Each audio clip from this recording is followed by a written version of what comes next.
마태복음 2장 1절부터 12절까지입니다.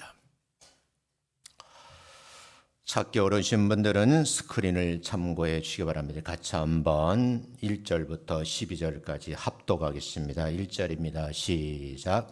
헤롯 왕 때에 예수께서 유대 베들레헴에서 나심에 동방으로부터 박사들이 예루살렘에 이르러 말하되 유대인의 왕으로 나시니가 어디 계시냐?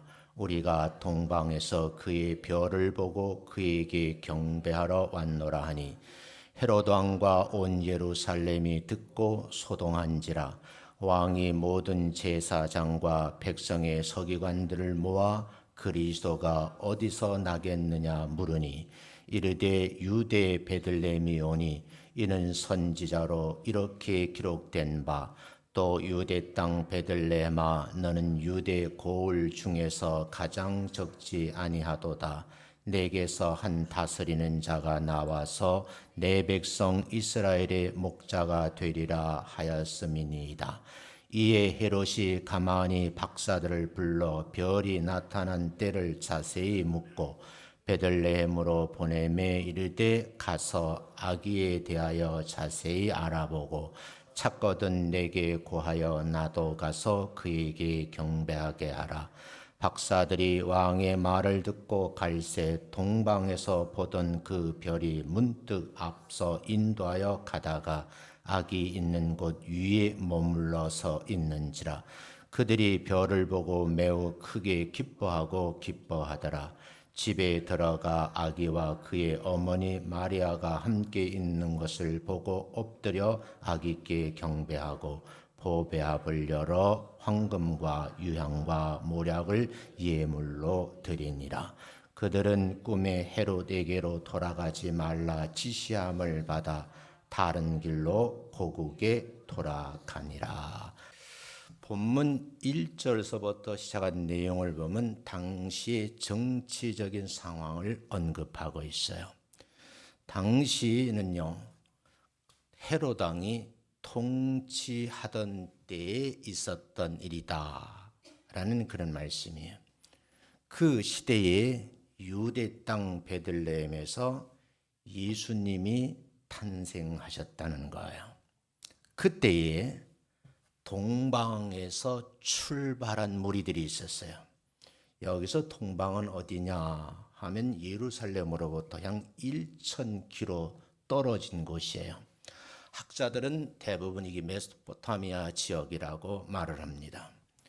1000km 정도니까 천리길이라 하잖아요. 2500리 정도 되는 거리예요. 굉장히 먼 거리예요. 여기에서 출발을 해서 예루살렘에 도착을 했다 하는 것까지가 1절 말씀이에요. 2절 말씀에 보면 이들이 도착을 해서 질문을 하는 거예요. 유대인의 왕으로 나신 이가 어디에 계십니까? 라고 질문을 하는 거예요. 자기들은 동방에서부터 예루살렘까지 오는 과정 속에 별을 보고 왔다라고 말하면서 방문 목적을 말하는데 예수님에게 경배하러 왔다는 거예요. 이 말을 들은 무리들이 있어요. 그 무리들이 헤롯 왕을 비롯해서 그 무리들이 반문을 해요. 이 물음 속에서 온 예루살렘 사람들이 아기 예수 탄생 소식을 듣고 기뻐한 것이 아니라 성경에 보면 소동이 일어났다 이런 표현을 쓰고 있어요. 소동이 일어나니까 당시의 정치적 지도자인 이 헤롯 왕이 긴급 사람들을 소집해요. 그래서 종교 지도자인 대제사장들과 백성의 서기관들을 불러놓고 헤롯 왕이 질문을 하는 거예요. 그리스도가 어디에서 탄생하십니까? 라고 묻는 거예요. 이 질문에 구약 성경의 전문가들인 이분들이 답을 하기를 유대 땅 베들레헴입니다 라고 답을 해놓고 근거를 제시합니다. 그래서 6절 말씀에 근거가 나와 있어요. 유대 땅 베들레헴아, 너는 유대 고을 중에서 가장 작지 아니하다. 내게서 한 다스리는 자가 나와서 내 백성 이스라엘의 목자가 되리라 하는 이 말씀의 근거를 제시한 거예요. 약삭빠른 정치 지도자인 헤롯 왕이 이 상황 속에서 어떻게 할까 고민을 하다가 동방으로부터 이곳까지 온 박사들을 불러들여요. 그리고 이분들에게 질문을 합니다. 어떻게 여기까지 오셨습니까? 라고 질문하는 거예요. 그랬더니 별이 우리를 인도했습니다 라고 답을 하겠죠. 그래서 성경 7절에는 별이 나타난 그때를 자세하게 헤롯 왕이 물어보고 답을 합니다. 이 과정을 다 지켜보고 나름대로 결정을 한 헤롯 왕이 8절에 보면 이들을 베들레헴으로 보내면서 한 가지 제안을 하는 거예요. 박사님들, 가서 아기에게 대하여 자세히 알아보시고 만약에 그분을 찾거든 내게도 알려주어서 나도 그곳에 가서 아기 예수께 경배하게 해달라는 부탁인 거예요. 이런 부탁을 듣고 박사들이 왕의 곁을 출발하게 돼요. 근데 9절 말씀에 보면 그때에 놀라운 사실이에요. 1000km나 떨어진 동방으로부터 많은 시간을 보내면서 예루살렘까지 왔는데 예루살렘에서 다시 베들레헴이니까 예루살렘으로 남쪽이에요. 그 남쪽으로 내려가는 길목에 섰는데 그 별이랬어요. 여기 정관사를 붙였거든요. 그 말은 독특한 의미로 해석을 하시래요. 그 별이 또다시 성경 표현을 보면 문 앞에서 인도를 하기 시작합니다. 그래서 9절 말씀에 보면 이 별을 따라가다가 이 별이 아기가 있는 곳 위에 머물러 서 있는 거예요. 그게 9절이거든요.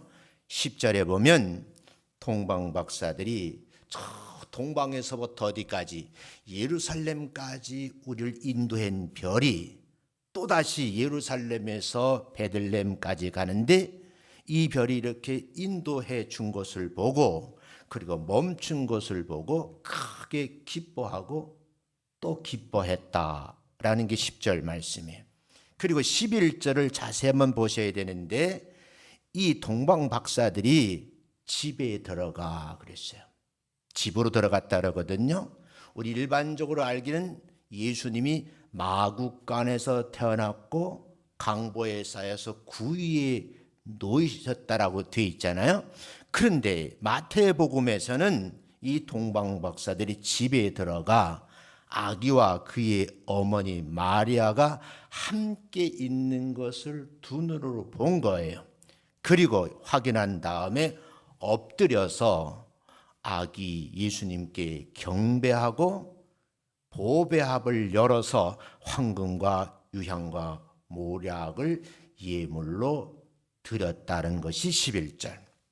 그리고 12절에서는 그들이 아마 이 경배를 다 마치고 잠을 청했나 보죠. 꿈에 천사가 나타났어요. 그리고 명령을 합니다. 동방 박사들아, 이 헤롯에게로 돌아가지 말라. 왜? 청탁을 받았잖아요. 그러니까 돌아가지 말라 이렇게 지시를 받고 다른 방향으로 오던 길이 아니고 다른 방향으로 자기의 곡인 동방으로 돌아갔다 하는 것이 이게 본문의 내용이에요. 이제 여러분들이 이 말씀을 저처럼 이렇게 이해하고 스토리를 구성해서 여러 표현을 하셨으면 참 좋겠다 하는 생각을 해요. 자, 오늘은 기독교의 가장 큰 절기 예배를 드리는 성탄절 바로 전주일이에요.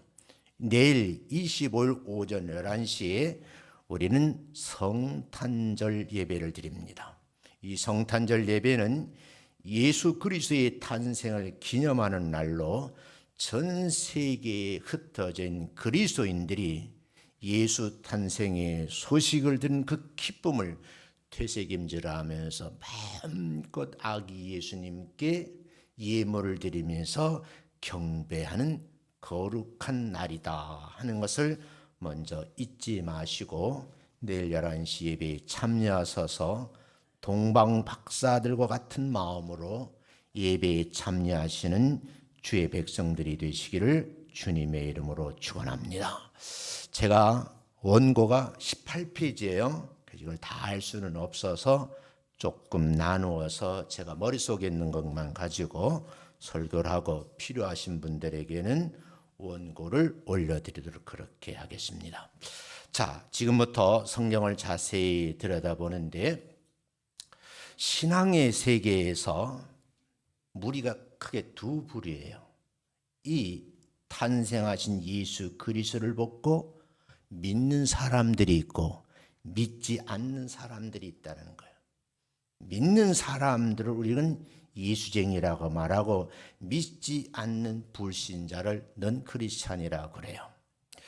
오늘 성경을 보면 아기 예수님을 보려고 그리고 그분에게 찾아가 뵙고 경배를 드리려고 하는 사람들이 있었다는 거예요. 그런데 많지 않았다는 것이 문제예요. 왜냐하면 아기 예수가 탄생한다는 기록이 성경에 기록되어 있잖아요. 그럼에도 불구하고 많은 사람들이 이 사실을 인지하지 못하고 있었다는 거죠. 대표적인 사람들이 당시 유대계 지도자들이죠. 대제사장들, 서기관들, 일부 정말 하나님을 잘 믿는다고 하는 유대교인들이에요. 이 사람들이 멀리 아주 가까이 있었음에도 불구하고 아기 예수님에게 찾아가 경배드리지 않았다는 거예요. 자, 그런데 이분들은 지근거리 예루살렘에서 베들레헴까지 약 8km, 우리말로 하면 20리 정도밖에 안 되는 거리인 게요. 그런데 여러분, 반면에 1000km 밖에 있는 저 동북쪽에 있는 동방에서부터요, 별을 따라서 아기 예수를 찾아 내려온 무리들이 있었다는 거예요.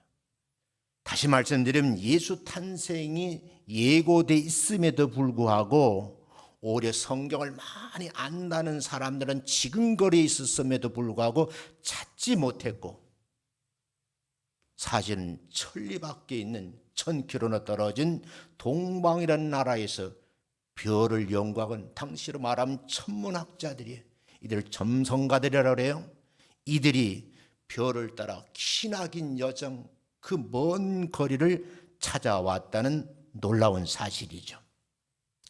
자, 우리는 이 말씀을 보면서 기록된 예언서에 기록된 말씀에도 불구하고 베들레헴에서 탄생하려는 말씀을 믿지 않았다는 사실에 대해서 우리는 한번 고민을 해봐야 된다는 거예요. 많지 않은 사람들 가운데 간절한 마음으로 기다리고 사모하는 분들이 다른 사람들이 아니고 1000km 떨어진 저 메소포타미아 지역에 있는 동방이라는 나라의 박사들이라는 말에 여러분이 관심을 가지셔야 돼요. 우리는 이 말씀을 보면서 내일이 성탄절인데 마음을 다하고 뜻을 다하고 정성을 다해서 보배압을 들고 예수님을 찾아오는 그런 무리의 편에 설 것인가? 나는 성경의 전문가인데 하고 이 탄생의 소식을 부인할 뿐만 아니라 믿지 않고 지근거리에 있으면서도 찾아보지 않는 무례한 성도가 되면 어떨까 하고 저는 고민을 하면서 이 말씀을 준비한 거예요. 성탄 전일 주일 설교 마태복음 2장에 기록되어 있는 동방 박사들의 경배에 대해서 오늘 함께 말씀을 나누면서 조금 더 깊이 나눠보려고 그래요. 자, 마태복음 2장에 기록된 동방 박사들이 아기 예수님을 찾아 나섰다는 이야기가 신약 성경의 가장 유명한 스토리 중에 하나예요. 그런데 내용을 첫 번째 나눠보면 동방 박사들은요 1000km나 떨어진 그들로 보면 출발한 곳이 동방이에요. 도착한 곳이 예루살렘이에요. 이 먼 길을 어떻게, 내가 이렇게 표현을 썼어요. 달려왔다는 거예요. 여러분, 이 먼 길이라는 표현을 쓰고 있거든요. 동방 박사들이 먼 길을 달려와서 예수님께 뭐 하려고요? 경배하려고, 예물을 드리려고 온 거예요.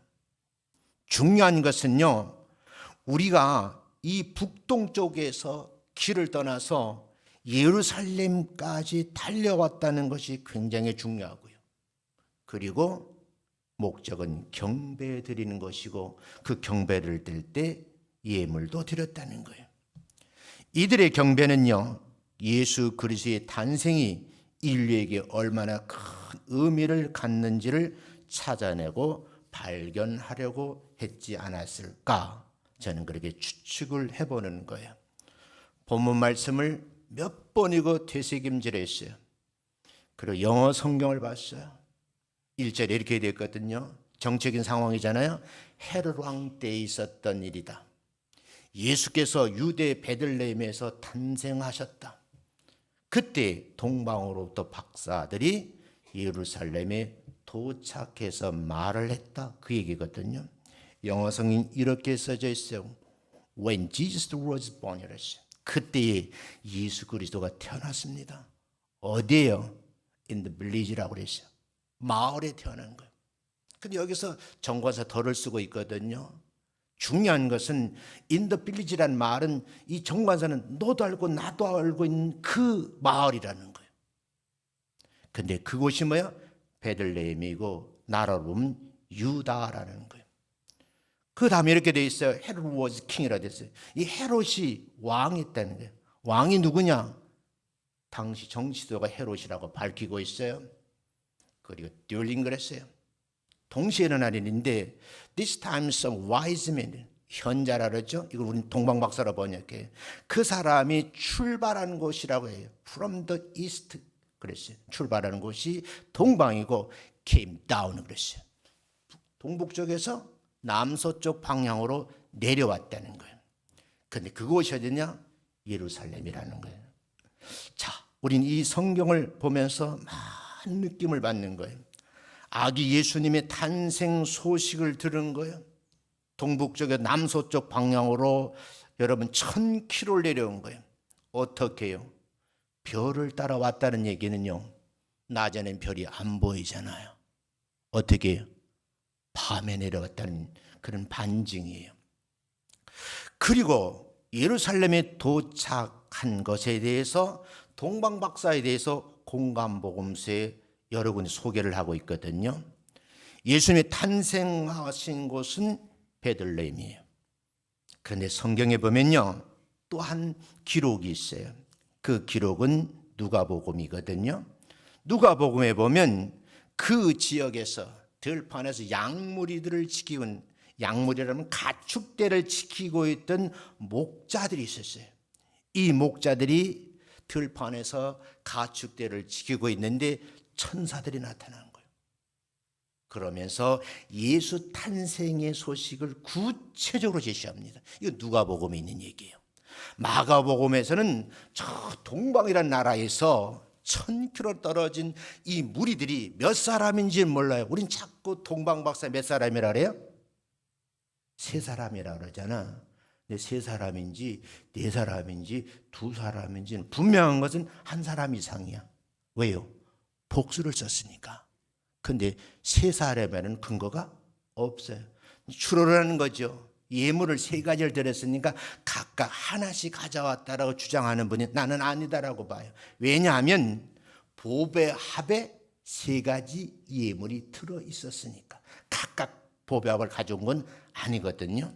그러니까 정확하게는 모르는데 2사람 이상인 건 맞는데 3사람이다라고 단정 지을 수는 없다는 거예요. 그런데 이 사람들은 그냥 별을 보고, 점성가들이고 천문학을 연구하는 사람들이니까 별을 보고 이상하다 생각하고 머나면 동북에서 어떻게 해요? 남서쪽 방향 예루살렘 쪽으로 내려온 거예요. 그런데 누가복음에서는 다른 거예요. 뭐가 다르냐는 거죠? 참 중요한 내용이에요. 그들은 들판에서 양떼들을 돌보고 있었는데 그때 천사가 이 사람들에게 지시를 하는 거예요. 그 내용이 구체적으로 소개되어 있어요. 자, 그러면 여러분들이 예수 나심에 대한 근거가 마태복음 1장 18절 25절에 되어 있고요. 오늘 이건 마태복음 2장 1절 12절에 되어 있고요. 누가복음 2장 19절부터 21절 이 세 군데 표현을 제가 빌려서 여러분들에게 소개를 하려고 그래요. 먼저 마태복음인 탄생 과정을 좀 보려고 그래요. 어떻게 되어 있는 1장 18절은 이렇게 되어 있거든요. 예수 그리스도의 나심은 이러하니라. 탄생 과정을 얘기해요. 그의 어머니 마리아가 요셉과 약혼을 했어요. 그리고 동거하기 전에 성령으로 잉태가 되었다는 거예요. 성령 잉태절이죠. 그의 남편 요셉은 아주 의로운 사람인데 이 사실을 밖에 드러내지 아니하고 가만히 끊고자 했다는 거예요.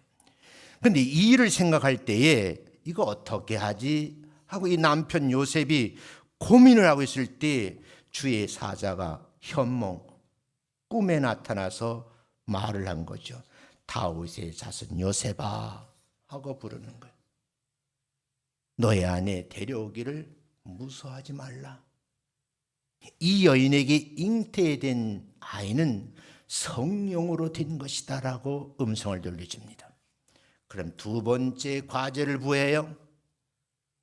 이 마리아가 아들을 낳을 것이다.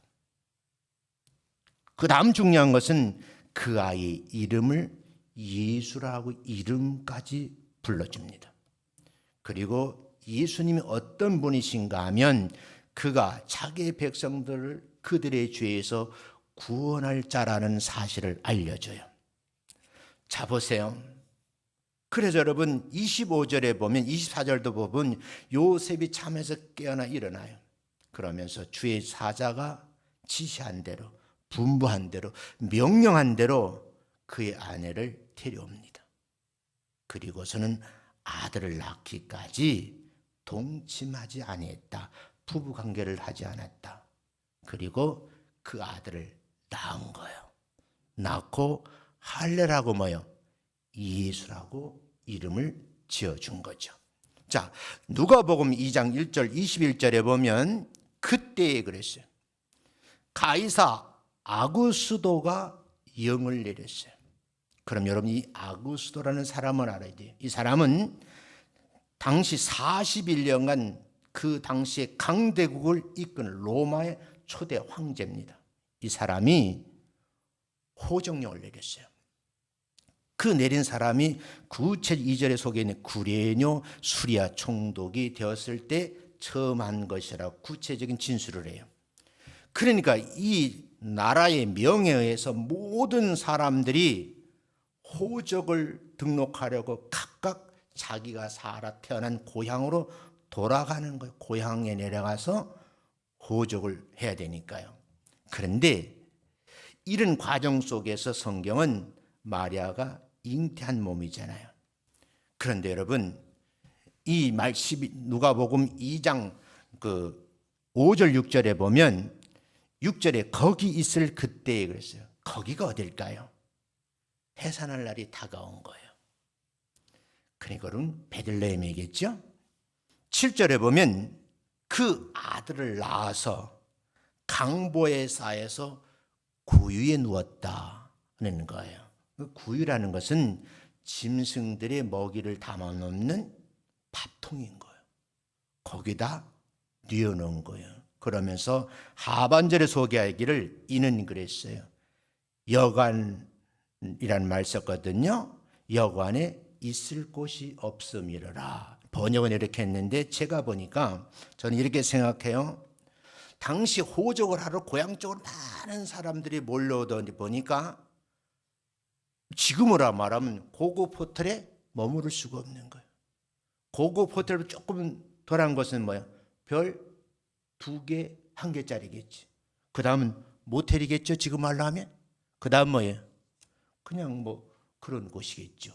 근데 실제는 여관, 여인숙조차 찾을 수가 없는 거예요.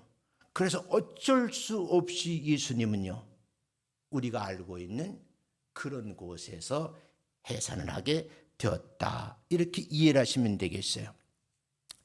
자, 그래서 누가복음에서는 아들을 낳기까지 동침하지 않았다는 표현과 함께 이 아들을 낳아서 강보에 싸서 구유에 누워놓았는데 너무너무 탄생하는 그 과정이 어려운 환경이었었고 물질적으로 어렵고 소외된 사람들을 위해서 이분이 이렇게 오셨다 하는 그 부분, 낮고 천한 몸으로 하나님이신 예수가 이 땅에 인간의 몸을 오시는 과정을 구체적으로 상황, 그 당시 환경을 들어서 설명을 하고 있는 거예요. 왜?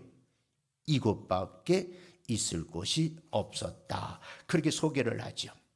특히 누가복음에서는 베들레헴 주변의 들판에 예수 탄생의 소식을 들은 과정을 구체적으로 소개를 해요. 이 말씀을 자세히 들여다보면 먼저 예수님을 찾은 무리들을 소개하고 있는데 저는 보기 두 무리예요. 저 1000km나 떨어진 동북 쪽에서 남서쪽 예루살렘으로 내려온 동방박산 무리들이 있었을 뿐 아니라 아주 지근 거리에 베들레헴 들판 근처에 가축대를 돌보고 있는 무리들이 있었다는 거예요. 그래서 누가복음 2장 8절 12절을 참고해 보면 천사들이 가축대를 지키기 위해 들판에서 그냥 옹기종기 모여있는 가축들을 돌보고 있는 거죠. 11절에 기록이 되어 있거든요. 오늘 다윗의 동네에 너희를 위하여 구주가 탄생할 것이다. 그분이 누구냐? 그리스도 주시라고 말씀을 해요. 자, 12절을 여러분 한번 보세요. 누가복음 이제 있는 말씀이에요. 너희가 가서, 한번 읽어보겠습니다. 시작. 너희가 가서 강보에 쌓여 구유에 뉘어 있는 아기를 보리니 이것이 너희에게 표적이니라 하더니. 여러분, 표적을 보여주신 거예요. 우리 일반적으로 알고 있기에 동방박사들이 예수님을 제일 먼저 본 것으로 알고 있어요. 근데 사실은요, 먼저 본 사람이 베들레헴 근처에 있는 들판에 가축대를 돌보고 있던 사람들이었다는 거예요. 목자들은 천사의 말을 듣게 되었어요. 그리고 베들레헴 근처에 있는 예수님이 계신 곳에 가서 만났던 장면이 소개되어 있습니다.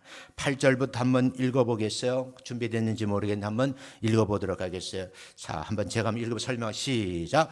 그 지역의 목자들이 밤에 밖에서 자기 양떼를 지키더니, 가축대인데 양떼예요. 자, 9절 보면 시작. 주의 사자가 곁에 서고 주의 영광이 그들을 두루 비치매 크게 무서워하는지라.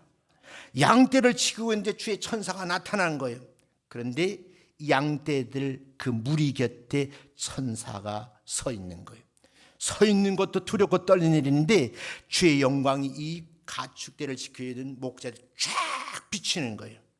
그러니까 뭐요? 크게 두려워서 무서워했다는 말씀이 9절이에요. 그리고 나서 천사가 음성을 들려줘야 10절 읽습니다. 시작. 천사가 이르되 무서워하지 말라.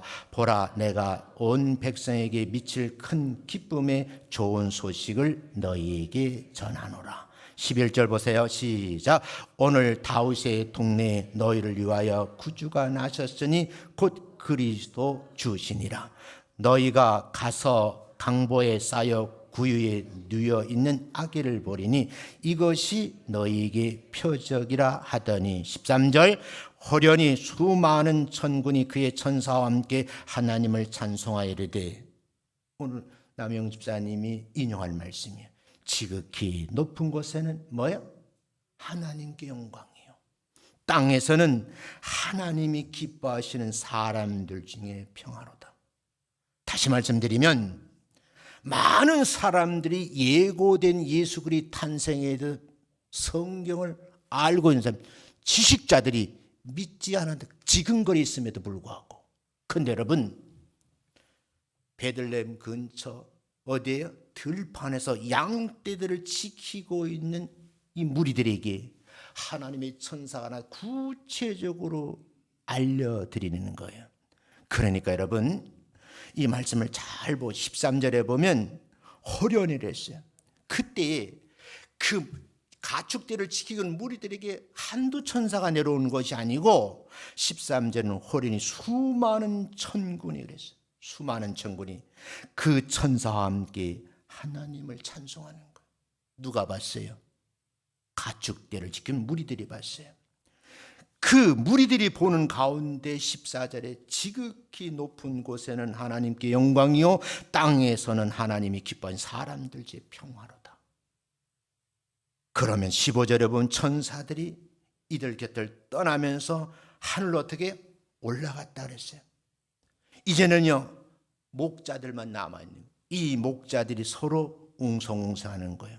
그들이 말을 하는 거죠. 15절의 하반절은 이제 베들레헴으로 가자. 들판에 있지 말고 사람들이 모여있는 그 베들레헴으로 가자. 그 말은 예수님이 탄생한 그곳으로 가자 그 말이죠. 가서 우리에게 알리신 바 이루어진 일을 실제로 확인하자.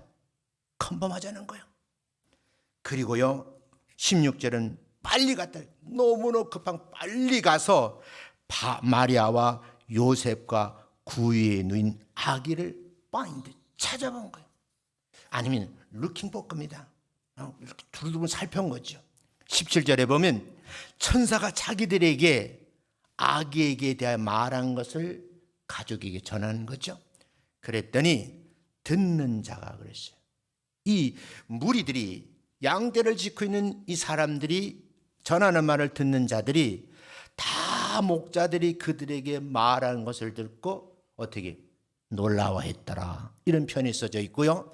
19절에서는 마리아는 이 양떼들을 지키는 목자들이 한 말을 마음에 새겨서 remember, 기억해 둔 거예요.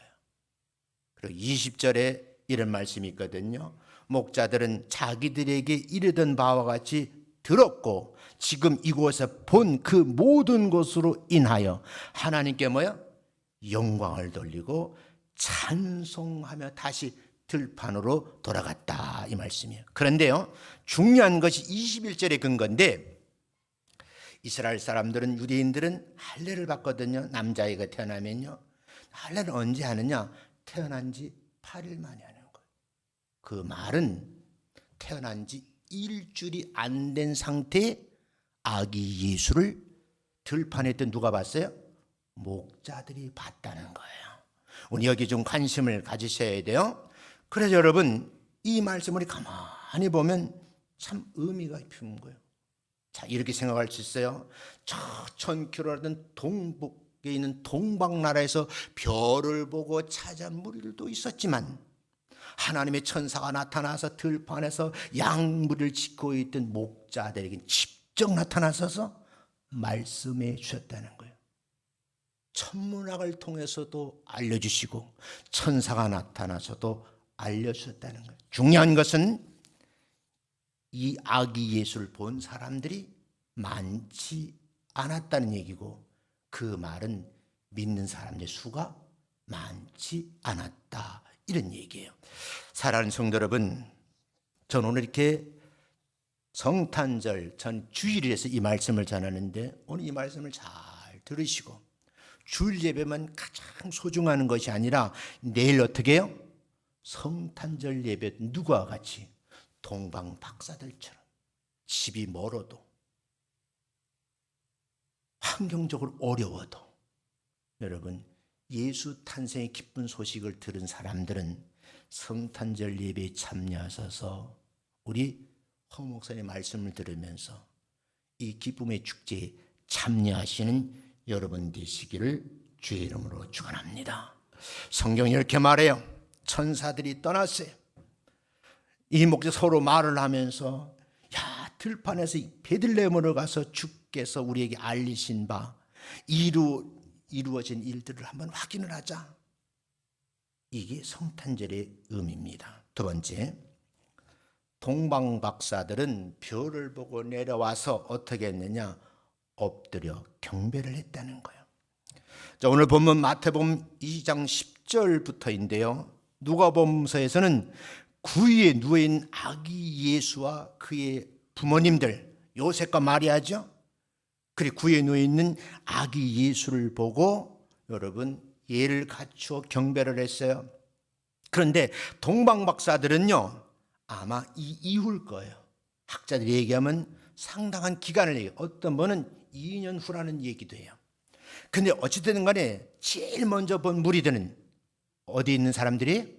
베들레헴 근처에 있는 들판에서 가축대를 지키는 무리들이었다는 거고, 두 번째는 뭐예요?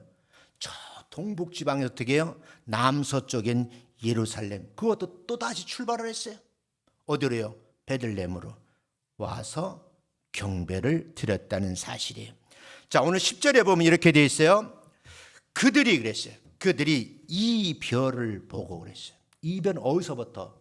저 1000km나 떨어진 동방에서부터 별을 연구하는 박사들이 그 별의 움직임을 보고 따라온 거예요. 그래서 이 별을 보고 매우 기뻐했다고 그랬어요.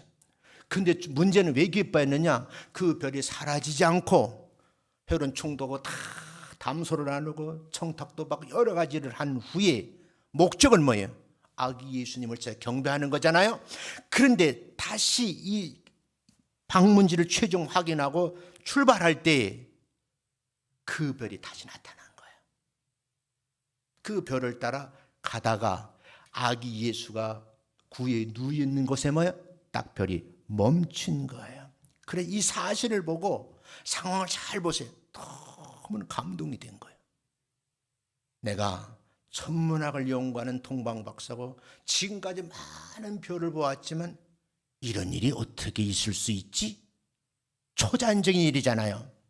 그 너무너무 기쁨에 사로잡혀서 마구간이 아니고 오늘 10절, 11절에 보면 집에 들어가서 아기와 그의 어머니 마리아가 함께 있는 것을 보았어요. 구유에 누워 있는 것이 아니에요. 모친 마리아와 아기 예수가 함께 있는 것을, 젖을 먹이고 있었는지 품에 안고 있는지 모르지만 지금 그래서 아기 예수 함께 있는 것을 본 거예요. 그리고 그 자리에서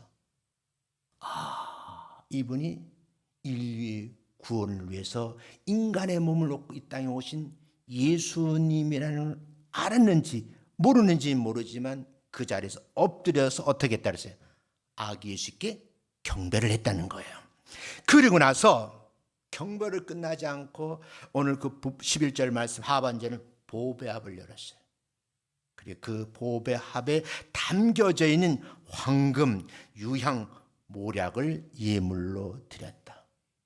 하나님을 여러분 우리가 예수 믿으면서요, 성탄절을 맞이하면서 이 상황적인 사건, 환경적인 여건을 보면서 하나님은 이렇게 놀랍게 섭리하시는구나 하는 깨달음이 있으면 큰 은혜가 될 줄로 믿습니다.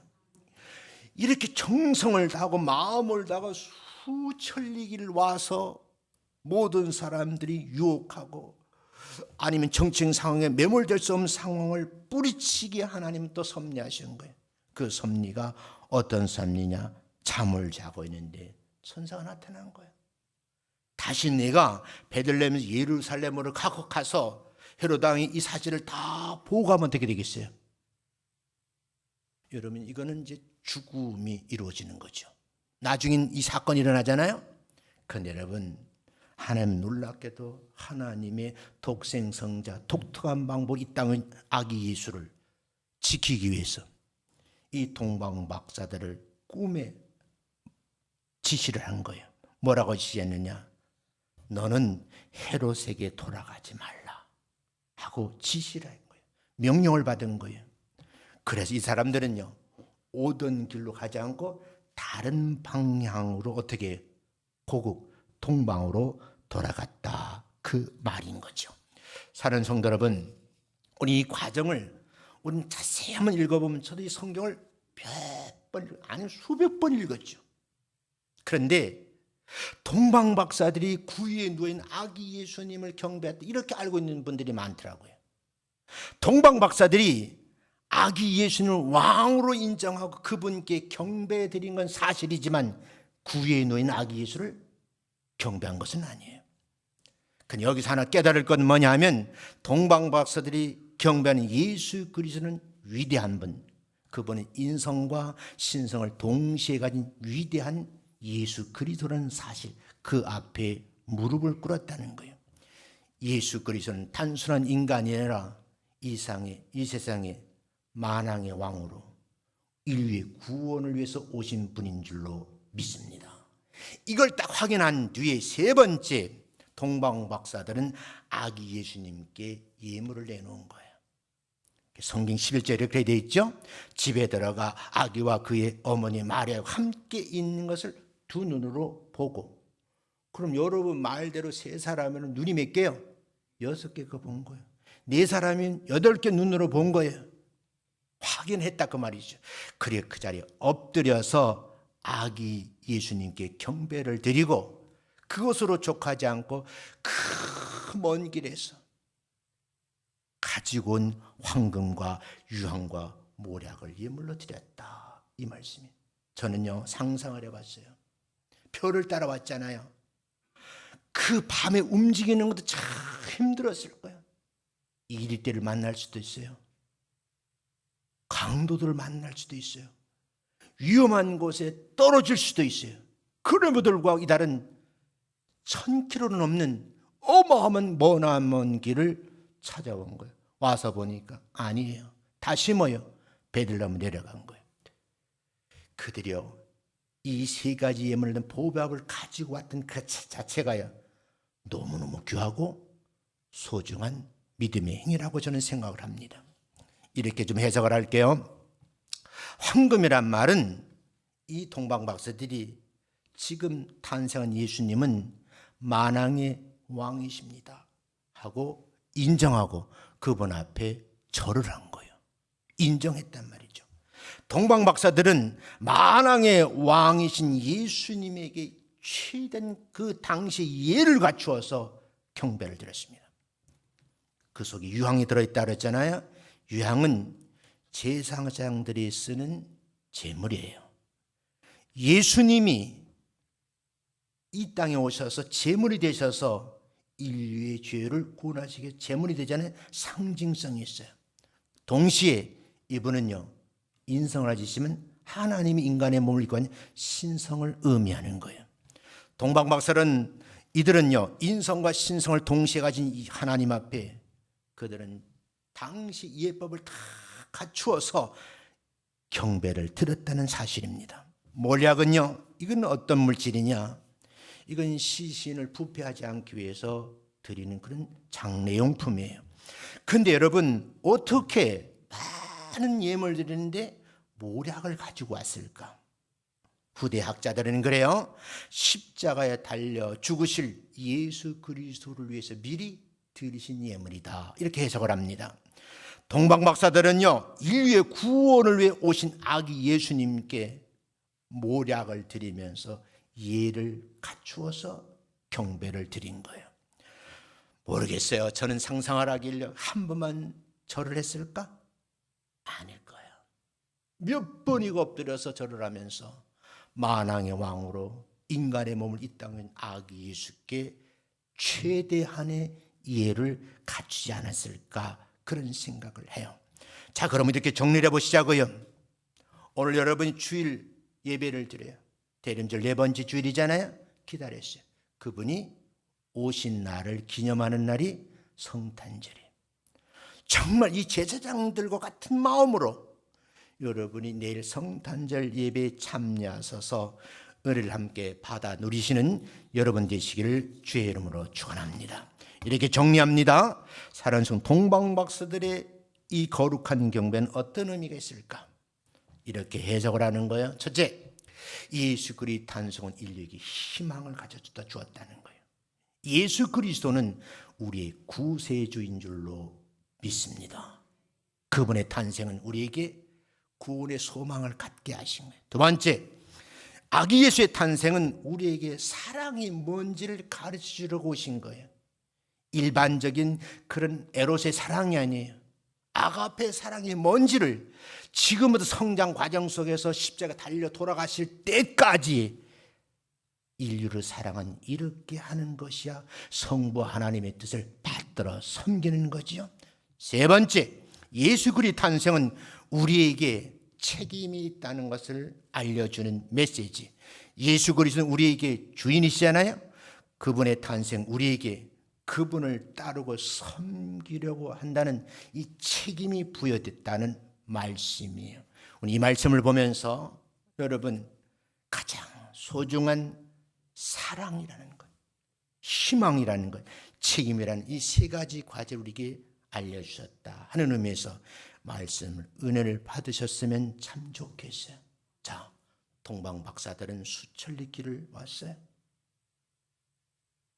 베들렘 근처 광야에서 가축대를 돌보고 있다가 천사의 음성을 들었어요. 성경은 아기 예수의 탄생을 목격한 사람은요, 많은 사람들이 아니고 그의 부모들과 양떼를 지키고 있는 무리들과 목자들과 동방에서 출발해서 먼 한 먼 거리는 동방 박사들이라고 소개를 해요. 많은 무리가 아닙니다. 그 무리들이 탄생의 경배를 드렸다. 내일 여러분들이 이 동방 박사들처럼 들판에서 양떼를 짓다가 천사의 음성을 듣고 두 눈을 보고 경배를 듣던 이 목자들처럼 그런 마음을 가지고 예배에 참여하셔서 은혜를 받아 누리시는 여러분 되시기를 주의 이름으로 축원합니다.